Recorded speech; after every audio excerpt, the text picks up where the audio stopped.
Okay, we're back with Roger Rigby after some technical difficulties.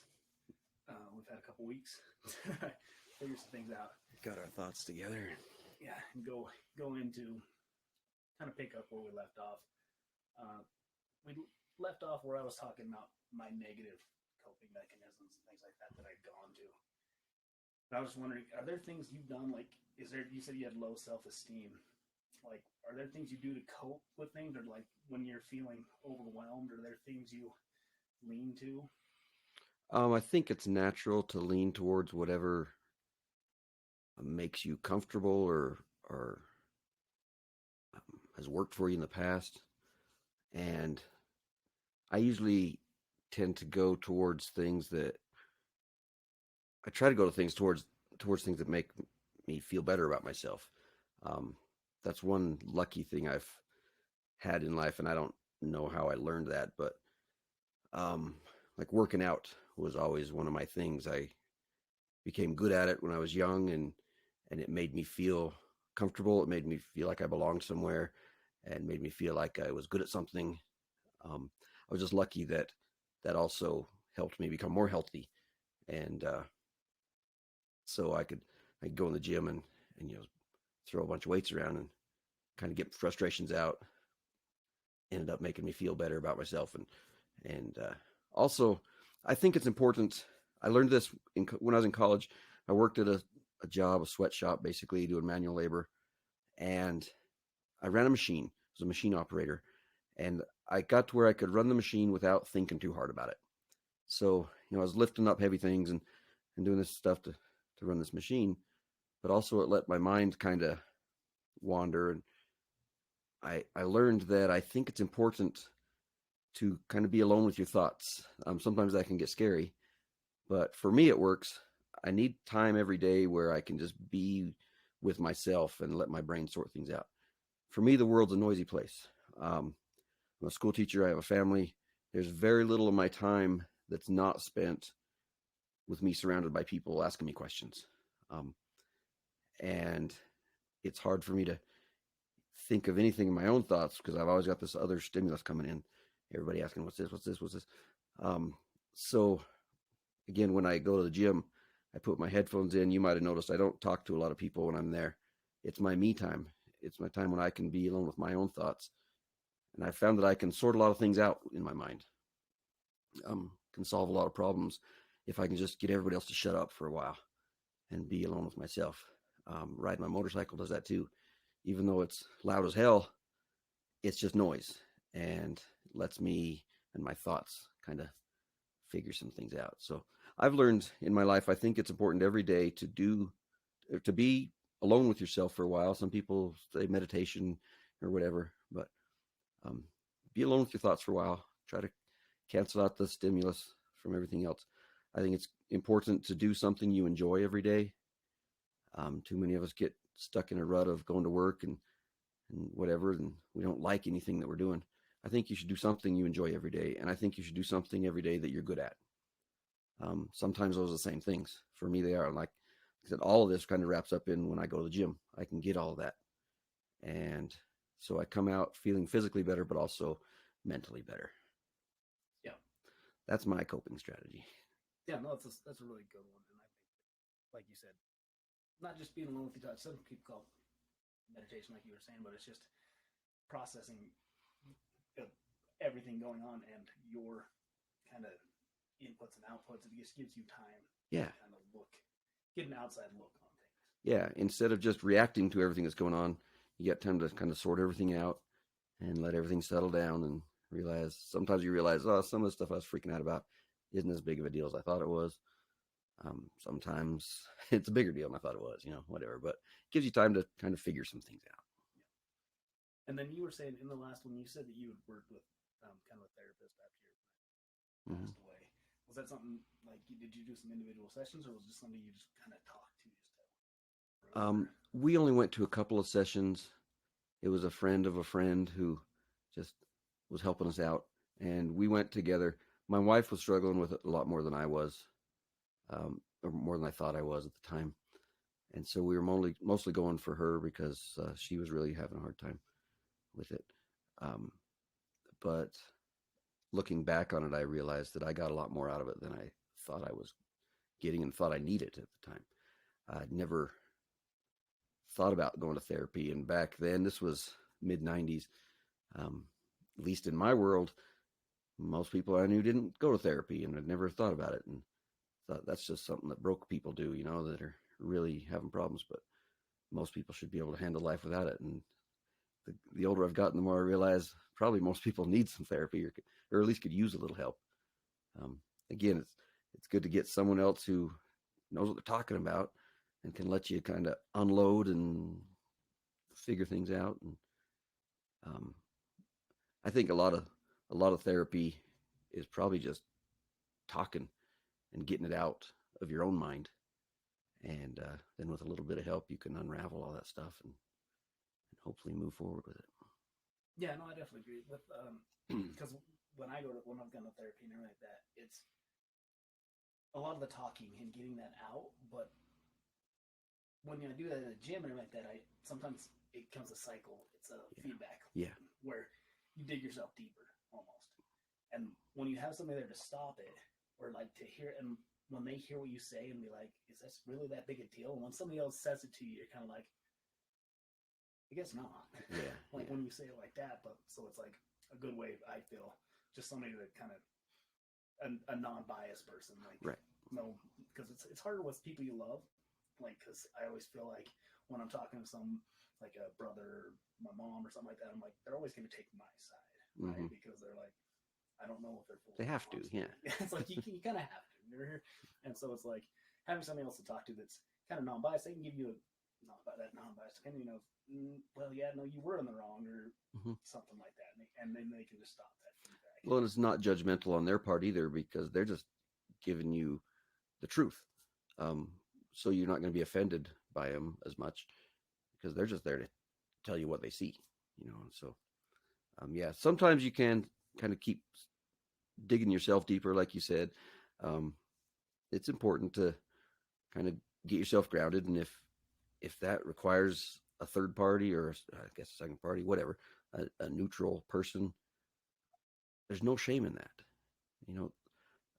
That's, I think, what we need to get over, and what I've talked to you about, you said is we need to get over the stigma that therapy is for people that are weak or people that are busted and can't fix themselves. Probably most of us fall into that situation sometime in our life. I think we all do sometime. There's no shame in asking for help. We ask for help. I ask for help at the gym when I I'm stuck under some weight and don't feel bad about it. I ask for help when I need my car fixed and don't feel bad about it. What's wrong with asking for help with your mental health too? Yeah. No, I think that's the way to put it. If you ask help for those small things, and your mental health is a big thing. It's a big. You're the only person you can't get away from. Yeah. You're with yourself 24 hours. Yeah. So like, my friend in college that committed suicide, at his funeral, something that was said hit me really hard. I'd never thought of it before, because at the time it was the first person I knew that committed suicide. So I was dealing with all this stuff. Someone at his funeral said that they addressed it. Everybody was ignoring it, but he brought it out. He said, Mike died from depression, and depression should not be thought of any differently than heart disease or cancer or diabetes. There are all these diseases that we don't have cures for, and that's what killed him. And the stigma is depression you can't see. It doesn't have a physical manifestation like cancer. And so it's common for people to not think it's as serious or as real. And it 100% is. And not only is it like 100% real, but it's like people you don't think, like, that you would never notice. Yeah. You wouldn't imagine somebody dealing with those things. But there are people I've talked to that will say, like, I've dealt with these things, and you don't picture it. And yeah. So it's like they may be a peak physically shape that you would never know that mentally they're having a hard time. Yeah, my friend Mike was the funniest guy I knew, and I never would have dreamed. This was new to me, and I never would have dreamed that he was having these problems, because he was the life of the party wherever he was. He was the funniest guy, cracking everybody else up. But inside he wasn't saving any of that joy for himself. And it breaks my heart. And it's got like, it kind of sounds like the Robin Williams kind of thing. Mhm. Or Robin, if you ever hear some of the things he talks about, it's like when they talk about his depression, like his medicine was making people laugh. Yeah. So like that's what made him feel better. But even though inside, it never got taken care of. But it wasn't enough. Yeah. Yep. And that's what I think that when I talk about therapy and like these other different kind of coping mechanisms, is it helps people learn that it's okay to take care of yourself and to look at these things and to reach out and figure it out. Yeah. In fact, it's almost the point I think it's too bad it can't be mandatory to have a therapy session once a year for everybody. Just everybody should have one. You know, I met some police officers. I went to a motorcycle rally a few years ago and met some police officers from New York City, and they were in the motel room right next to us. So we'd sit up there at night and just talk about stuff, and they were really funny and had a lot of stories and stuff. One night we got talking about some of the horrible things they've seen as police officers in New York City, and I said, do they provide counseling for you guys? I mean, this is rough. They're seeing, murdered children and all this horrible stuff. And one of them made the comment. He said, yeah, we have therapy we can go to, but you don't use it. He said, I said, oh, why? That's terrible. He said, yeah, it probably is. But if you go to the therapy sessions, then that's on your file. And when you apply for a promotion, there's a stack of applicants, and they'll get to yours and say, oh, it looks like in this year you had to go talk to somebody about, using your handgun and line of service and stuff. And there's a bunch of other guys that didn't. So he said, the therapy will kill your career. And it blew my mind. These people, they probably should be the healthiest of all of us in their job. They need to be sharp, and that's a huge stigma that they can't use it. Yeah, it's terrible that they'd have to think. You have to think to put your career over, even because they don't know what you're going for. Mm-hmm. Like even if it's just to work through it or just to talk through it, you have to think before you go. Yeah. Like, well, what is this going to have on it? And I think a lot of people think of that as people. Like, what are people going to think mm-hmm. if I go to therapy? What are they going to think of me? Yeah. And for one thing, most normal people, no one's ever going to know. And until you told me that you'd been to therapy, I had no idea. I never would have guessed. Unless I run into you in the parking lot or something, even then, chances of me knowing what's going on would be very slim. But yeah, when it's you, all that goes through your mind. And it's too bad. You need to get over that. So you were saying that you just said that you think everybody should have to do a therapy session, but one of the questions I had that I asked, that I feel like it's going to be a question I ask a lot, is if when I had to do some other stuff from my legal problems, I had to go do these courses and things like that. And some of the courses I took, I was kind of like, they were like relationship courses and things, and I was like, holy shit, like this class is talking about the different kinds of relationships you have and the way people treat each other and kind of the way people lean on each other and the way you need to work around and read people better. I'm like, this would have been great to have in like elementary school, right? Yeah.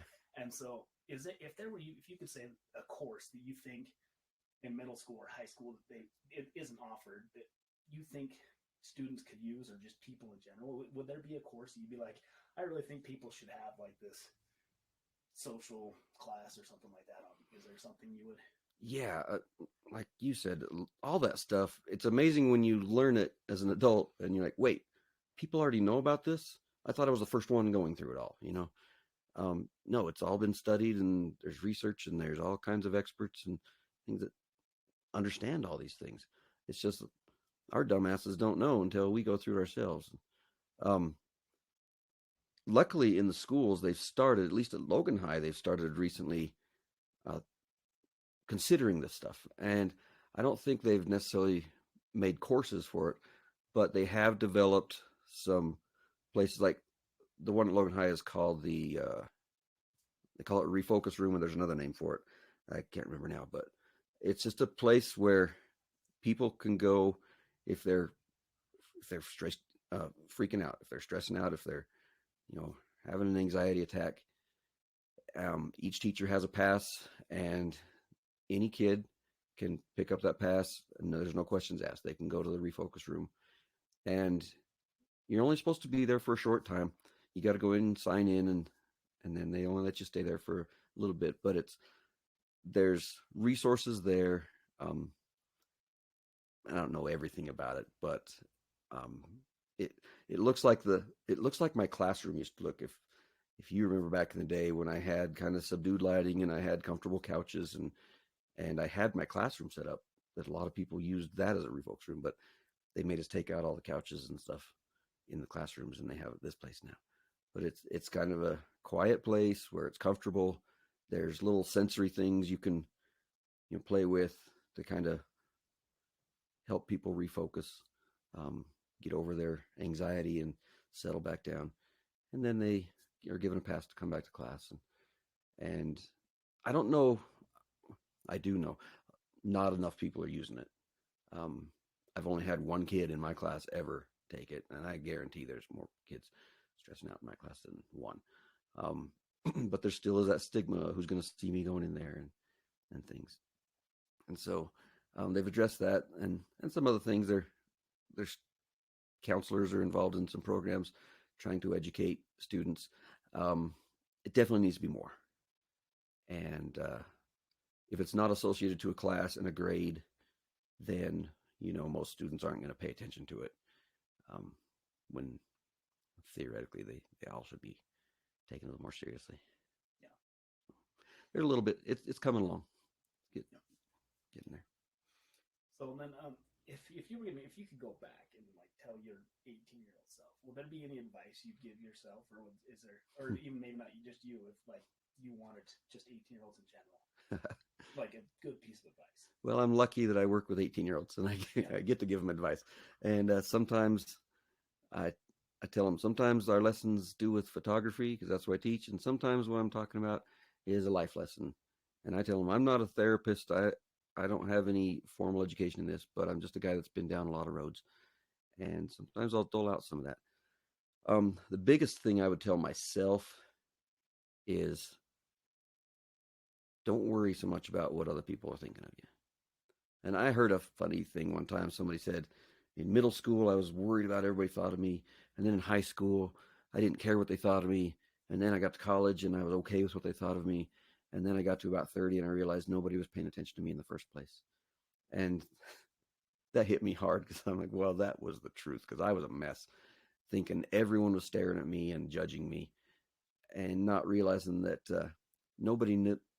Most people didn't notice the zit on my forehead because they were worried about the zit on their own forehead, And I became a lot happier when I quit worrying about what other people thought of me so much. I still struggle with it. It's not like I've completely mastered this, but I've gotten to the point where I'm okay if I'm not perfect. I'm okay if I make a mistake or whatever, and nobody really cares too much.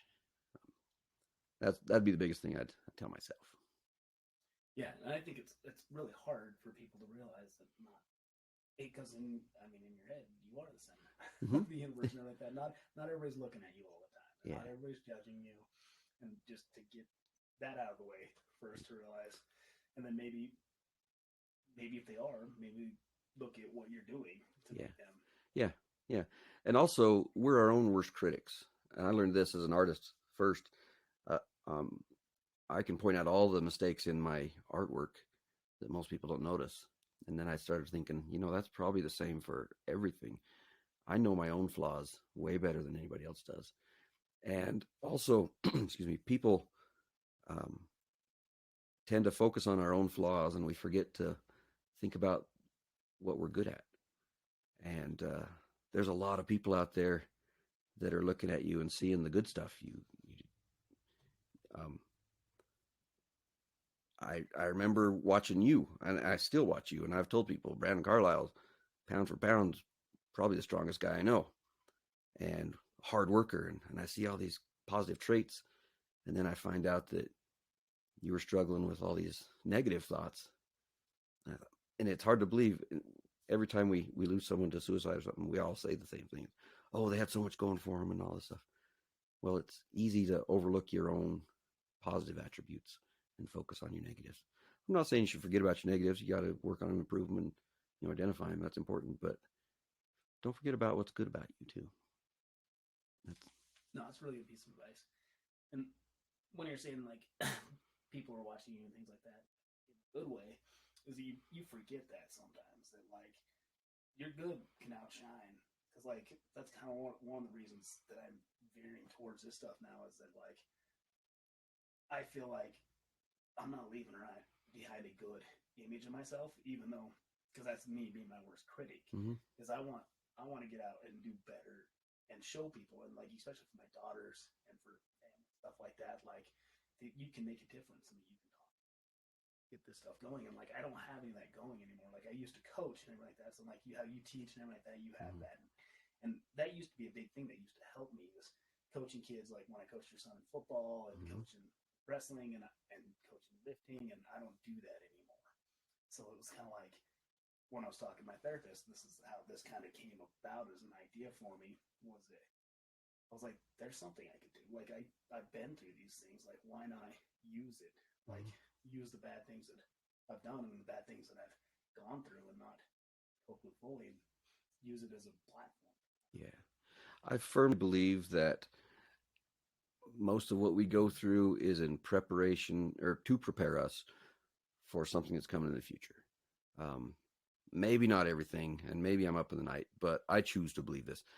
For example, me losing my friend in college was a horrible thing for me, but I learned some things from it. And then a few years later, I'm the one standing in front of a group of teenagers who just lost their friend. And the worst thing that's ever happened to them. And luckily, I had a few things I could say to help them. And I was grateful for that blessing that I could be there for them in that moment. Maybe it's just pure luck and coincidence, but I don't believe so. Now I've lost enough students that I've learned to cope with loss pretty well. I've spoken in enough funerals that I've gotten good at it, and it's a shitty thing to be good at. And sometimes that terrifies me because I think, what's this preparing me for? But you can't worry about that. Worrying about that would drive you crazy. So keep moving forward and hope for the best. But yeah, everything you've gone through and lessons you've learned, I think your job is to help someone else learn that. And I'm lucky enough to be in a situation where I get to help people every day. That's one of the greatest things of my job. That's the greatest thing of my job. Every year at graduation, a couple of parents will shake my hand and say, thanks. My kid graduated because of your class. And I always ask them, what do they mean? And every time they'll say, he came to school for your class and happened to go to the rest of his classes while he was there. But you were the reason he got out of bed. And that's pretty heavy. I can't put a price on that. To have a positive influence on someone, even just one person, if you influence someone in a positive way, that's probably the greatest thing we can do in life. There's been a few times where the parent said, my kid's still alive because of your class. And that's the greatest thing you could hear. So. Yeah, I don't think there'd be any, like, better. No. I wouldn't think that kind of peak of the year, just hearing that even once every couple years, I think. Yeah, it's pretty awesome. And so when you start thinking bad about yourself and you have bad days and stuff, you remember, well, at least in one kid's mind, I am a hero. And like you mentioned, your family and stuff, it gets hard when it's just you. It all can pile up on you because, like I said, you're the center of your own attention, or your own universe. But once you have some kids and some other people to kind of rely on you, it all comes back and you realize, oh, wait a second, this universe is bigger than me, and there's other people I got to take care of now. And I think I've heard that's the key to happiness is service. Working for other people, helping them out, and you'll get more out of it than they did. Yeah, a lot of books I've read all go back to that service. Like a bunch of the people, they always say service is what you're meant for, and it's one of those things that's going to fulfill you. Yeah. Jackie Robinson, on his headstone, the inscription reads, life has no meaning except in its, how does it say? Life has no meaning except in its impact on other lives, or something like that. It's how much you helped other people, and so I have a lot of respect for you doing something like this. I mean, it's taken time out of, not just time out of your life, but you've invested some money in the equipment, and you're putting yourself out there to try and help someone, and most likely it'll be someone you never meet. But yeah, it's a good thing. I'm proud of you. Thanks. And I mean, that's really one of the goals. If it helps one person, like, it's worth the time I spent. Yeah. Everything prepping for and getting ready. I'm like, one person's fine. It's good enough for me. Yep. You Yep. know, like, so Chances are that one person is going to be you. yeah, chances, and that's okay too. And if anybody else comes along, that's even better. So with teaching and like that, do you have? I mean, other than you said you like your classroom to be a safe place and a place that people enjoy to come to. Are there any goals that you have to continue to teach, or is there just that the fulfillment of it in general? Well, I've been teaching 24 years, so I'm at the point in my career now where I figured out what this is going to be like. And yeah, there's always some little tweaks you can make here and there, and you can always do better.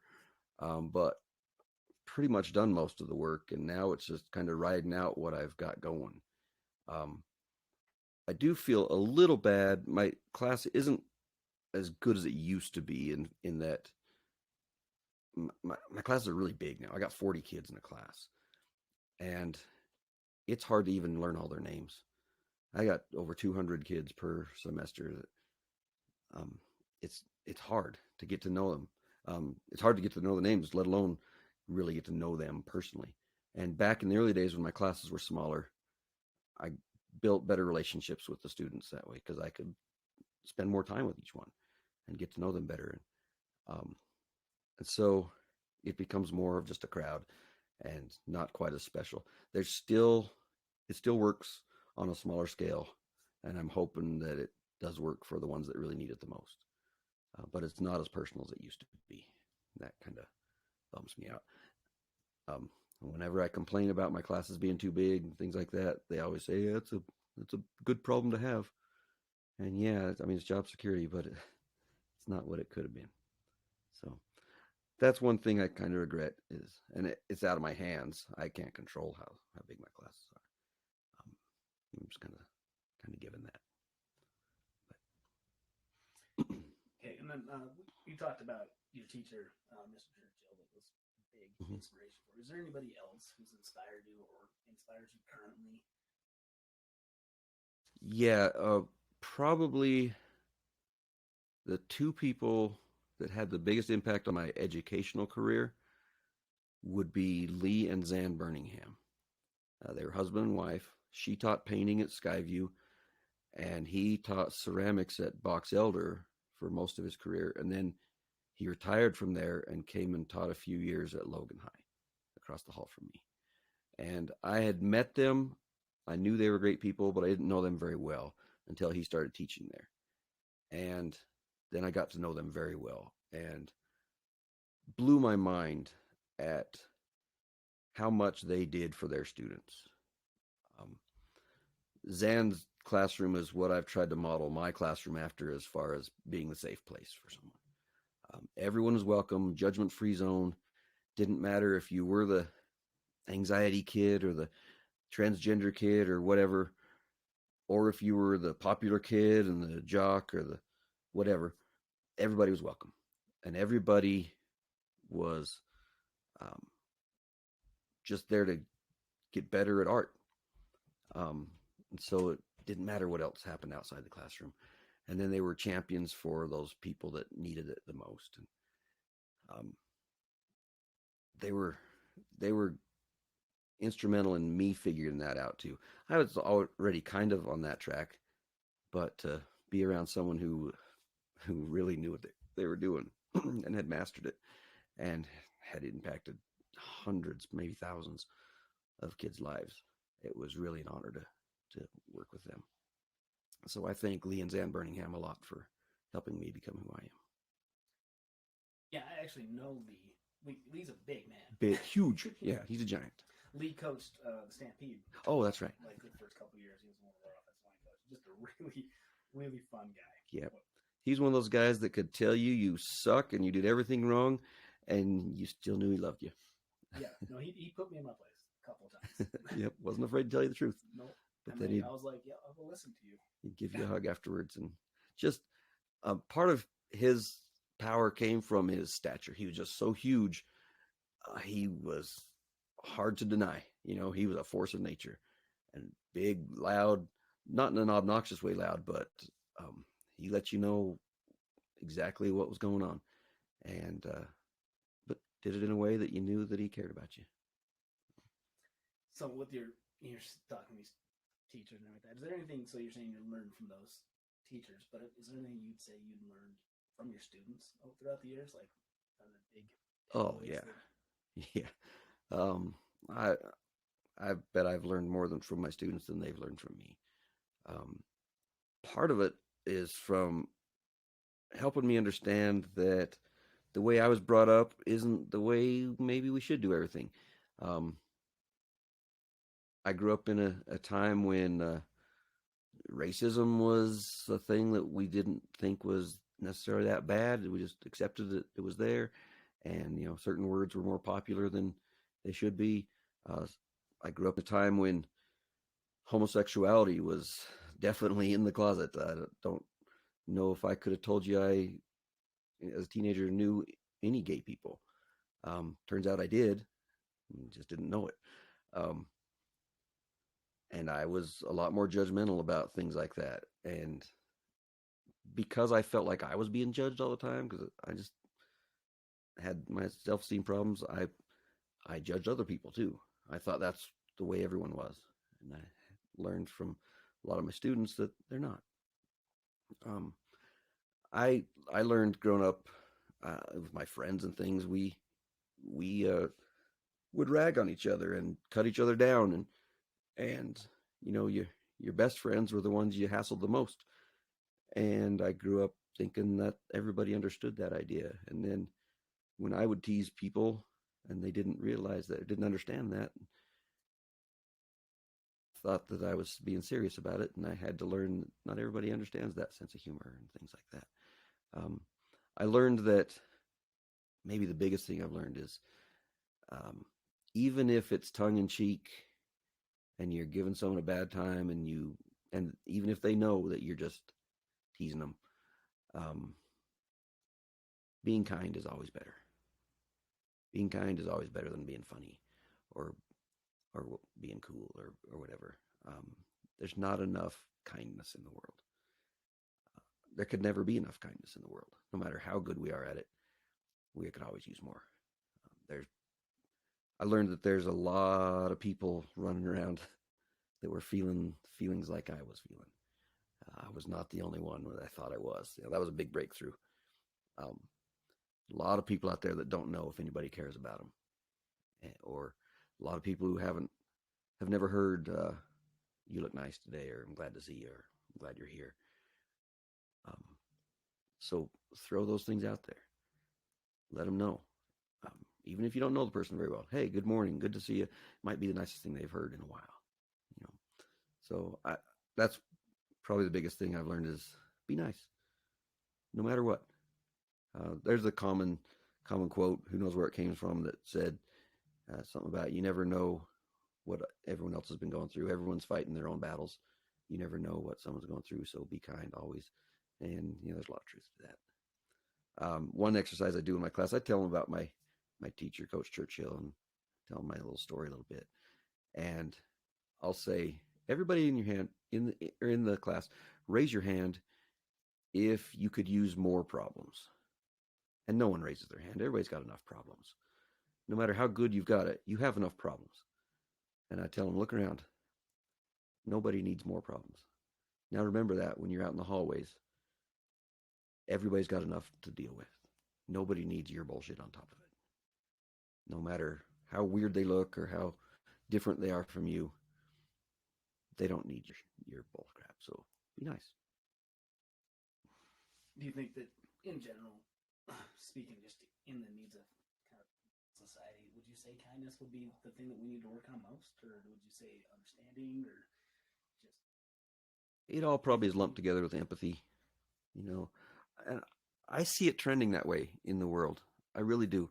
There's a lot of ugly in the world too, but I think it's going that direction. I think people are figuring out that mental health is a important thing, and acceptance is an important thing, and I think it's growing. It's definitely grown a lot from when I was a teenager going through it, at least as far as I understood it. Um, so that encourages me. Martin Luther King had the quotes. I believe he said something about the world is trending towards good. Sometimes it's a long curve, and it ain't going to come tomorrow. But I think we're heading that way as a society. and like you were saying, what you were raised in and what the world is now is kind of different. Like I grew up with a lot of different kind of crude jokes and comments and things like that, and that's something that I've had to kind of get through and push past of these things that we're taught and the ways we look at different people. Or I've just become way more accepting. That was kind of getting to know different people that you were told. Because like I was growing up very homophobic. That's how my family was. That's how, and then like when you get to know they're some of the greatest people ever. Right? They're so different than anybody else. And I'm just like, why did we teach that? And I think it's before that it was racism and things like that. And there's just it's like how can we not break? How do we still dealing with that? Yeah. In such a bad way all the time. It's like I know we're getting better, but like I blows your mind that it's still like that there's still that problem, but those problems are getting better. Yeah, racism was one thing I noticed. Grew up in a family where it wasn't uncommon to hear the N word, and everyone in my family, if you went to them, they'd say, "Oh, I'm not racist. I'm just saying it in a funny way." Well, yeah, that's racist. Until I got out of here and lived in a country that was predominantly black for a while, and came back and said, some of my favorite people in this world are black. And I had to tell some of my family members, you can have the feelings you want, but please don't say that in front of me, or there's going to be a problem. And same with homophobia. I had an Uncle Price. Uncle Price lived in Pasadena, California. He's actually a great uncle, my dad's uncle. And we would only see him every few years. He'd come and visit. And Uncle Price was the funniest uncle I had. He was hilarious. And I was young, very young when I remember this, but it always seemed like my folks didn't really want me hanging around Uncle Price too much. And I thought it was because he told me dirty jokes. And Uncle Price always came with his friend, whose name I've forgotten. And I was just told they were buddies. And come to find out Uncle Price was gay. And nobody would talk about that. But it was hard. Once I realized that, it was hard for me to have a problem with gay people because my very favorite uncle was gay. And I started realizing, it doesn't have anything to do with anything else, but that's his personal side and that's his business and it ain't none of my business. And I also thought, as I became an adult, I don't want anybody else worrying about who I got in my bedroom or what's going on there, so I'm staying out of theirs. It ain't got nothing to do with my relationship with this guy and that guy. So, yeah, it's kind of strange, but we all grow up. Maybe it was that way before. Maybe nothing's changed and it's just me that changed. I don't know, but I tend to believe that the world's coming around a little bit. Yeah, I think that it's starting to work that way, and I think that definitely same thing you were saying. I don't know if it's just me. I've opened my eyes and like that to everything else and kind of push that stuff. I'm like, yeah. And I like how you said you could take a stand here, man. Like, that's a hard thing to do sometimes, even if it's something where they think they're being innocent. Like it's like, no, I don't need to hear it though. Yeah. If you want to say those things, that's fine. Just not me. That's okay. Yep. And it makes them think, and hopefully changed a few attitudes. So. I think one other thing I have is like, are there any books that you've read that you would recommend to people that? Wish you'd have told me to think about that before now. I guess I should have. There are a couple, and I can't think of the names. Anything by Dr. Glenn Latham is powerful. Dealing with if you're a teacher or if you're a parent, I would highly suggest looking up something from Dr. Glenn Latham. I have one of his at home. I can't remember the name of it, but he's got several. I'm not a huge reader of stuff like that. Mostly what I read is for entertainment, and so I don't have too many suggestions there. And if you were going to say from this whole podcast, if anybody told one thing, what we've talked about today and a couple weeks ago, is there one thing you'd be like, if you can take anything, take that from this? What I would suggest is what you said this is for. It's called Tough Enough, something like that. Be tough enough to ask for help. It does not mean you're weak if you need help. Get over that. We all need help sometime. And get the help you need so that you can be the help that someone else needs. That's one of the biggest things. Again, like I've said, through all my struggles growing up and beating myself up, it sucked and it was hard to go through. But on the other hand, I'm kind of glad I did, because now I can help some other people and not have to go through it as hard as I did. Hopefully make it a little easier for them. So yeah, it's not a bad thing to get help and talk to somebody and take care of yourself. Yeah, even if you're not feeling like it's worth it or you're worth it, like sometimes you do need help. Yeah. We all need it sometime. And when you're feeling those feelings like you're not worthy, that's when you need it the most. So I tell my students this. We had a discussion the other day. Now we did a self-portrait project, and so the kids are showing photos of themselves that describe them, and I'm showing them old ones. And I had a girl that had a picture of herself with her softball uniform and her cat, and the background was rainbow because she was LGBTQ, and then she had spelled her name using words to make the letters that described her, and they were all funny and silly and stuff, except for one was depression. And we talk about that. I pointed out, and so when I'm reading all the other words that are kind of silly, and I get to depression at the end, and not everybody, but always there's someone that chuckles a little bit, and I just don't say anything for a second, and then they start thinking about it, and they stop chuckling and realize, wait a second, that's not funny. And they're not laughing because depression's funny, because it's not. They're laughing because it doesn't fit in, and so that's what they chuckle about. But I talk about depression and kind of tell them, I've lost enough students. I don't need any more. I have a picture of all the students I've lost on my classroom wall, and tell them there's enough. There's too many there already. But so we talk about depression, how serious it is. And then I tell them, please talk to somebody. But then I have to tell them, I'm not the expert. I don't have the answers to depression. I wish I did. I can't cure it for you, but I am willing to help you. If you don't know who else to talk to, come to me and I will help find the right person.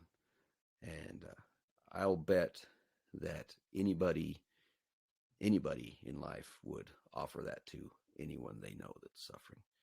We'd all rather sit up with you at night and talk about your issues than speak at your funeral. So please get the help you need, and then get yourself right so you can help someone else. Yeah, and I'm hoping to move, because this will just be the podcast, and then the Tough Enough movement itself is going to try. I'm going to try to be a resource website. We're going to have resources of where you can go, when you need help, where you can reach out to us to help. Because it's like a lot of people don't even know where to look, kind of thing. And it's like, if we're small enough where it's like, if you don't know what to do, just reach out and we'll help you find something. Yeah. Because I think that's hard for people, or just they don't want to talk to somebody they know, because they think that they're going to look at them with those eyes, with judgment, like that. It's like, maybe sometimes it's easier to reach out to a stranger. Yeah. Yeah. Keep it anonymous. And what I like about what you're trying to do is, we talked about this a little bit before. I don't think it was on the recording, but you're going to be able to reach people that others can't because of your background and who you are. You're a blue collar guy that um, is having these problems and has learned these lessons, and other people are going to relate to you better than if it was coming from a teacher or a doctor or somebody else that they can't relate to as well. And I think you're going to open some eyes and people realize, wait, everybody deals with this. It's not just the weak people. It's not just whatever. It's if he went through it, I can too, you know.